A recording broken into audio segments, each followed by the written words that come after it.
Vandeham Shri Guru Shri Juta Padakamalam. Tere armsad! Et eelmine kord jõudsime siis jutuga sinnamaani, kus üks maadeurija kaotas teadvuse ja hakkas seejärel ennast jumalaks pidama. Et sellest punktist täna ka jätkaks, sellepärast et sisuliselt on sama asi ju meie kõigiga juhtunud, kui me siia maailma elama sattusime. Ja selle skeemi tahaks nüüd teile täna natukene siis lahti seletada. Vastavalt sellele, kuidas see on kirja pandud iidsetes tekstides. Et põhimõtteliselt ongi asi selline,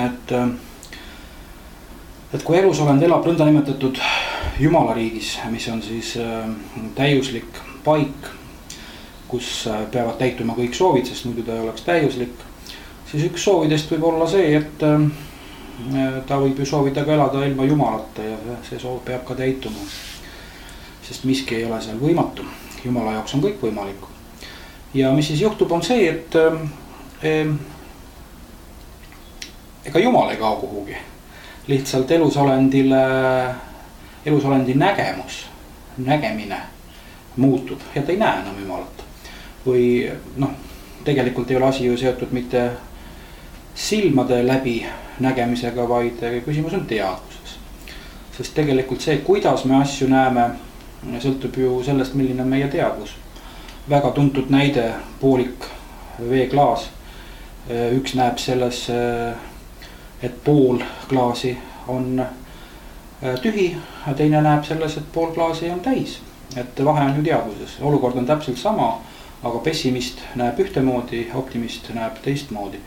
Ja optimism ja pessimism ongi erinevad teadvusseisundid.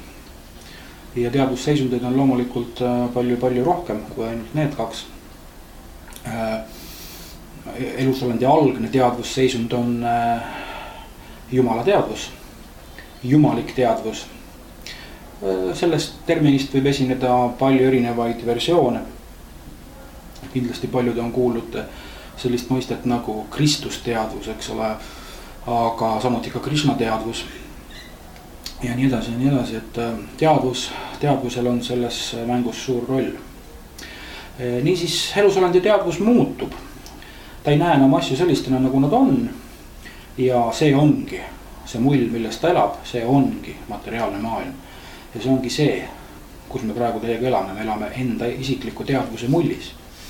Ja põhimõtteliselt seda võib ka vaadelda kui sellist teatavat kollektiivset psühhoosi või sellist teatud kollektiivset illusiooni või hullumist. Niisiis elusolend saab võimaluse elada ilma Jumalata. Ja kui ta ärkab siis selles uues olukorras esmakordselt, leiab ennast sellest uuest olukorrast esmakordselt, siis ta vaatab enda ümber ringi ja ta ei tea mitte midagi. Ta ei tea, kes ta on. Ja see ongi kõikide probleemide algus. Sellepärast, et kui inimene ei tea, kes ta on, siis mis tekib? Tekib ju koheselt täielik alaväärsus. Ja seal, kus tekib alaväärsus, seal on ka kohe vajadus seda alaväärsust ju kinni mätsida. Alaväärsus, mis asi on alaväärsus? Mõni inimene tunneb ennast alaväärsena sellepärast, et tal ei ole meersut. Tänapäeval on moodne olla alaväärne, kui sul ei ole kõige viimasemat telefonimudelit, eks ole. Ja nii edasi. Et nõukogude ajal oli suureks alaväärsuse allikaks see, kui sul ei olnud kuluvaid jalas. Või kui sul oli pusa, siis teatud aastatel pidid olema ümmarguse kaelusega, aga teine kord jälle oli kolmnurkne kaelus, et läksid vale kaelusega diskole, said peksa. Et siit see alaväärsus tuleb. Aga kujutage nüüd ette, need on ju pisiasjad. Ja kujutage nüüd ette olendit, eks ole, kes ei tea üldse midagi, tal ei ole üldse midagi. Ta ei tea sedagi, kes ta ise on, rääkimata sellest, et tal midagi oleks või mitte midagi omaks. Ta on absoluutne null. Tühi leht ja sinna võib kirjutada mida iganes. Ja vot see on tegelikult ju kõigi nende samuste mersu ihaluste ja moodsate telefonide ihaluste algne põhjus. Et iga alaväärsus saab alguse algsest alaväärsusest. Ja see algne alaväärsus ongi just see, et me ei tea enda kohta midagi, me ei tea, kes me oleme. Ja loomulikult, mis siis juhtuma hakkab, on see, et elusolend püüab siis nagu hakata endale midagi lisama. Või tegelikult siin on oluline rääkida siiski sellest egost või valeegost kõigepealt, et tekibki elusolendile vale ego, vale identiteet. Et ego on ladinakeelne sõna, mis tähendab ise või ka isiksust ennast, eks ole, mitut moodi saab teda ju tõlkida. Ja tänapäeval seda sõna ego kasutatakse väga negatiivses tähenduses, pidades silmas siis egoismi. Et egoist on siis see inimene, kes nagu ainult iseenda huvide pärast muretseb, et teiste huvid teda ei huvita. Aga kui me oleme terminoloogiast täpselt, siis ego on ikkagi isiksus ise. Selles ei ole nagu midagi halba. Ja selle kõrval eksisteerib vale ego, mis ei ole isiksus ise, mis on just nimelt isiksuse ettekujutus endast, tema minapilt, tema vale identiteet, selline pseudoidentiteet. Ja kust see tuleb? Ta tuleb selle alaväärsuse kompenseerimiseks ja ta tuleb mõistusest. Sellepärast, et kui inimene või elusolend satub siia maailma, siis nagu juba juttu oli, ta satub siia läbi selle, et ta teadvus on muutunud. Põhimõtteliselt võib seda isegi võrrelda teadvuse kaotusega. Et isegi täpsem on öelda, et elusolend kaotab teadvuse, mitte lihtsalt, et teadvus muutub. Ta on praktiliselt kogu teadvuse kaotanud. Seda see tähendabki, et ta ei tea, kes ta on. Ja siis selle teadvuse asemele, mis tal kaotsi on läinud, antakse talle mõistus. Et tänapäeval väga ülistatakse mõistust, aga tegelikult mõistus on ju lihtsalt protees, kark. Et ta on teadvuse aseaine. Et kui teadvust ei ole, siis võta tegele mõistusega. Ja kui elusolend siis niimoodi ärkab, teadmata, kes ta on, siis ta ühel hetkel kuuleb enda sees häält.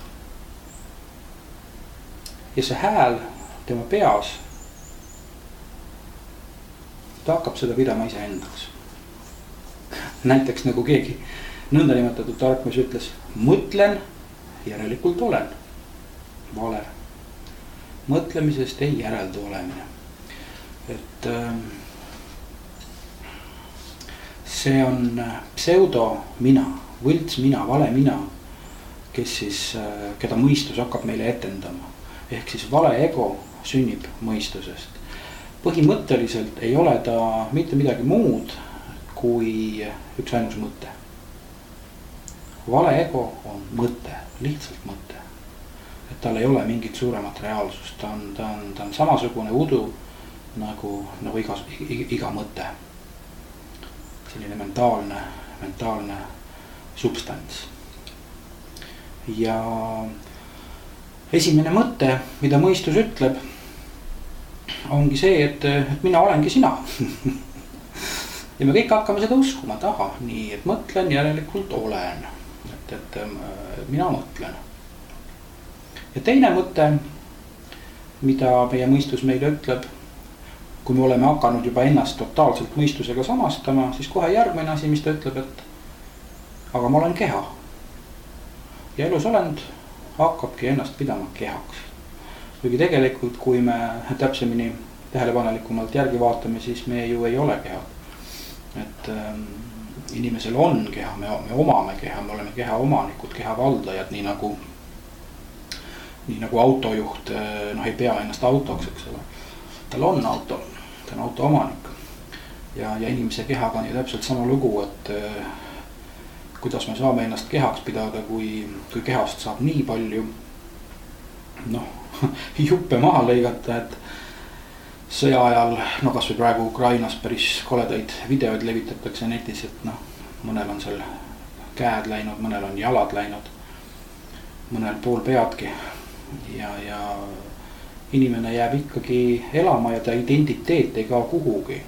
Aga et kui ma enne olin kahe jalaga ja kahe käega keha ja nüüd neid enam ei ole, et kuidas see saab nii olla, et ma olen ikka seesama isiksus, eks ole. Vastus ongi selles, et sa ei ole keha. Et keha on tegelikult nagu skafander või selline abivahend erinevate materiaalse universumi planeetide atmosfäärides elamiseks, nii nagu kosmonaudil on vaja skafandrit, et seal kuskil rahvusvahelises kosmosejaamas toimetada, sest see keskkond seal on tema eluks sobimatu. Või nii nagu tuugril vee all on vaja skafandrit, sest ta vee all ei saa ju muidu hingata. Võt nii on tegelikult laiemas mõttes ka kõik kehad ju skafandrid. Selleks, et me suudaksime elada, eksisteerida erinevatel planeetidel, sest tõepoolest ega elu ei ole ainult siin meie planeedil. Ja võt nii me siis peamegi ennast oma kehaks, kuigi lähemal vaatlusel on ju väga lihtne tõestada, et inimene ei ole keha. Rääkimata kõigist loendamatutest juhtumitest, kus kas meditatsiooni või hoopis mingi õnnetuse tagajärjel inimene omandab sellise kogemuse, et ta käib kehast väljast, näeb oma keha kõrvalt. See on täitsa võimalik, see ei ole lihtsalt mingisugune luulu või mingisugused kirjanduslikud väited. Vot, ja selliselt keha teadvuses, mitte enam jumalikus teadvuses, vaid sellises kehas elades, kehalises teadvuses elades, alaväärsus ei kao ju kuhugi, me lihtsalt saime teada, et me oleme kehad. Ja nüüd, mis toimuma hakkab, ongi see, et me hakkame endale lisama igasugu asju. Selleks, et kuna me ei, see, et me ennast kehaks peame, ka see ei kompenseeri meie alaväärsust ja me muudkui, kuna me tunneme nagu sellist teatud sisemist tühjust või alaväärsust, siis me lihtsalt kogu aeg püüdleme millegi poole, mis meie arvates võiks meilt seda alaväärsust, mida me alateadlikult tajume, nagu ära võtta, eks ole, seda me ei teadvusta endale, et me alaväärsed oleme. See on kõik alateadlik protsess. Ja vot siit tuleb see, kes tahab olla kuulus, kes tahab olla rikas, eks ole, võimuiha või mis iganes, siin on tuhandeid lõputult variante, et kui inimene ei ole ei rikas ega kuulus, ega ka mitte tugev, ega ka mitte andekas, siis ta vähemalt ikka püüdleb ja vähemalt üritab siis vähemalt öelda, et aga ma tunnen kedagi, kes on väga rikas, kes ole. Ma tunnen kedagi, kes on väga kuulus, et see on ka nagu endale lisamine, selline enda suuremaks tegemine. Vot see suuremaks tegemine on just nagu õige termin, et kui inimene ei tea, kes ta on, siis ta tunneb ennast äärmiselt väiksena või tegelikult lausa olematuna ja see on see põhjus, miks on vaja hakata ennast pushima üles ja hakata ennast suuremaks tegema. Ja tegelikult see vale ego, see ju tegelikult muutub ka kollektiivseks, et see ei ole mitte üksikisikute probleem, vaid tekib rahvuse vale ego. Üks rahvas vihkab teist rahvast, eks ole, riikide tasandil vale ego, aga võivad ka riigid koonduda kokku mingisugusesse liitu, allianssi ja tekib jälle üks suur vale ego. Ja tegelikult muide ka kirjanduses ju võib kohata sellist terminit nagu egregor, eks ole, et ega egregor ei ole ju ka mitte midagi muud kui kollektiivne mõistus või kollektiivne teadvus või kollektiivne vale ego, et nad kõik on omavahel seotud. Ja siis näemegi, eks ole, et planeedil on tegelikult valitseb nagu konstantne sõda, pidev võitlus ja nagu enese poole küüned enda poole nagu enese poole tõmbamine, nagu kõik tahab kasvatada enda omandit, enda väärtusi, ja loomulikult see läheb ju välja ju lausa ju majandusteemadesse välja, et kui kui me vaatame, millest majandus ajalehed või muud allikad räägivad, siis pidevalt räägitakse ikka majanduskasvust. Aga nagu jumala pärast, milleks on vaja majanduskasvu, öelge mulle. Inimesel on vaja, et ta saaks hakkama. Tal on vaja elukohta, tal on vaja riideid, tal on vaja süüa ja võib-olla veel palju asju. Aga ta vara ei pea kogu aeg kasvama. Ei ole vaja, et vara kogu aeg kasvaks. Et sellel puudub tegelikult vajadus. Ja samamoodi ka riikide puhul. Miks peab mingisugune SKP tegelikult kogu aeg kasvama? Inflatsiooni tingimustes jah, kui ei kasva, siis ju kahaneb, jääb väiksemaks. Aga tegelikult sisuliselt mingit kasvu ei ole vaja. Vaja on stabiilsust. Vaja on seda, et see, mis on hädavajalik, pluss natuke peale, et mõnus oleks, et see ära ei kaoks. Aga täna räägitakse mingisugusest majanduskasvu igatsemisest, majanduskasvu tagaajamisest, nagu hullumeelsed jooksevad mingite numbrite järgi. Ja keegi väga nutikas inimene ju tõi isegi sellise näite, et vaadake, kui segi on ju inimesed ju peast läinud, et ise on suured poliitikud ja majandusmehed, aga kui majandus läheb nagu käest ära ja hakkab langema, siis ega nad ei suuda rääkida langusest, nad räägivad negatiivsest majanduskasvust, ikkagi kasv. Nad ei suuda nagu vältida seda sõna, et kui majandus kasvab, mis sest, et negatiivselt, aga ikka kasvab, et negatiivne majanduskasv on meil. Ja vaat see ongi psühhoos, et see on hullumeelsus. Ja see on see, kus tegelikult kõik probleemid alguse saavad.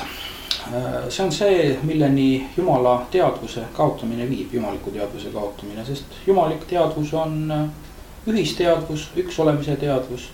Ja niipea, kui teadvus kaob, mängu tuleb mõistus ja sellest sündinud vale ego, siis ju tekib killustunud teadvus. Ja siis tekibki just nimelt see, et inimkond ei tegutse mitte ühe mehena, vaid kõigil on küüned enda poole ja võistlevad üksteisega nii üksikisikud, aga ka rahvused ja riigid ja nii edasi, nii edasi, nii edasi. Ja see on muidugi äärmiselt pikk ja sügav teema. Ja kuidas sellest vale egost, mis meile siin elus tegelikult probleeme põhjustab, kuidas sellest vabaneda. Vot sellest kõigest tahaksin ma teile pikemalt rääkida juba järgmisel korral. Et nüüd tuleb üks kuuajane paus, sest ma sõidan ära reisima Indiasse ja Bangladeshi. Aga kohtume juba märtsis. Ja seniks jääge teadvusele. Vande